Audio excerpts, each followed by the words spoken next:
लोकसभा चुनाव में 6 महीने से ज्यादा का वक्त है, लिहाजा सियासी दल समीकरण तलाशने लगे हैं। लेकिन यूपी का ऐसा दल है जिसने बिना समर्थन मांगे मायावती का साथ देने का ऐलान कर दिया।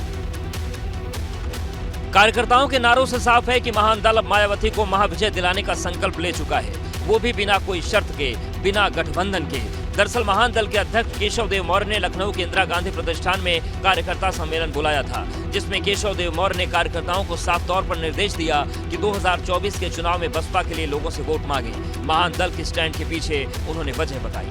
अब हम अपनी ताकत ये दिखाने के ये बसपा को समर्थन इसलिए किए कि हम महान दल की ताकत उत्तर प्रदेश को दिखा सकें। जो महान दल कभी सपा का साथी था, आज वो महान दल बसपा के साथ जाने को तैयार है। केशव देव मौर्य ने सपा पर गठबंधन धर्म को तोड़ने का सीधा सीधा आरोप लगाया। दिक्कत यह है कि अखिलेश जी ने गठबंधन के दौर में गठबंधन जब किया तब भी महान दल के साथ अच्छा नहीं किया। हमारे विकल्प के रूप में स्वामी प्रसाद मौर्य को लाए गठबंधन के बावजूद। जाहिर है सियासी नफा नुकसान को देखते हुए सभी दल सक्रिय होने के साथ साथ समीकरण को साधने में जुट चुके हैं। लेकिन यहाँ गौर करने वाली बात यह है कि महान दल की ऐसी कौन सी मजबूरी है कि बिना मांगे, बिना पूछे वो हाथी के साथ कदम ताल करने को तैयार है। ये पहले से तकरीबन तय था कि अगले साल जनवरी में अयोध्या के राम मंदिर में रामलला विराजमान हो जाएंगे, लेकिन उसकी तैयारी कितनी भव्य होगी, इसका खुलासा भी सीएम योगी ने भरतकुंड के मंच से कर दिया।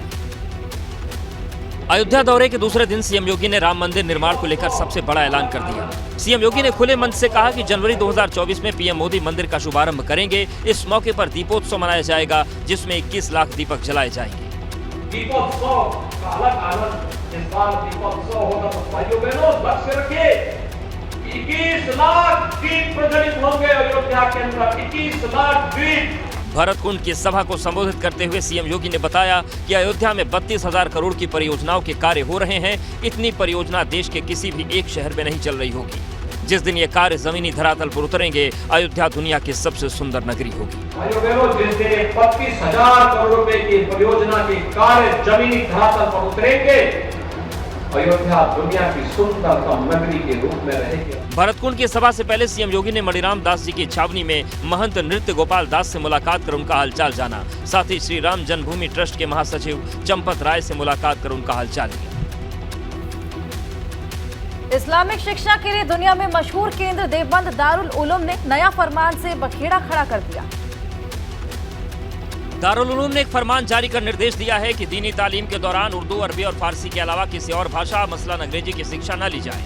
अपने आदेश में संस्थान ने चेतावनी दी है कि अगर कोई छात्र दीनी तालीम के दौरान अंग्रेजी जैसी भाषा सीखते हुए पाया गया तो उसका दाखिला रद्द कर दिया जाएगा। दारुल उलूम के इस फरमान का सोशल मीडिया पर विरोध हुआ तो संस्थान की तरफ से इसकी सफाई भी दी गई। जो यूनिवर्सिटी का डिपार्टमेंट जिस लैंग्वेज डिपार्टमेंट जिस जबान को एक वक्त में पढ़ाता है उसे ही हासिल किया जाएगा। यूपी सरकार में शिक्षा मंत्री गुलाब देवी ने देवबंद के फरमान पर प्रतिक्रिया देते हुए कहा कि यूपी में ऐसे फरमान नहीं चलेंगे। देश में शिक्षा नीति सबके लिए, इसमें कोई जाति, मजहब या कुछ भी चलेगा नहीं। भाजपा अल्पसंख्यक मोर्चा के प्रदेश अध्यक्ष कुंवर बासित अली ने भी इस फरमान की निंदा की है। दीनी और दुनियावी तालीम साथ साथ चलती रहे, बच्चे केवल हाफिज के साथ डॉक्टर, इंजीनियर भी बने, बच्चे सामाजिक काम साथ में कर सके, केवल हाफिज बनकर ना रह सके। केंद्रीय शिक्षा राज्य मंत्री अन्नपूर्णा देवी ने कहा कि इस तरह के फतवों का कोई महत्व नहीं है। साथ ही उन्होंने शिकायत पहुंचने पर संस्था के खिलाफ कार्रवाई किए जाने की बात कही है।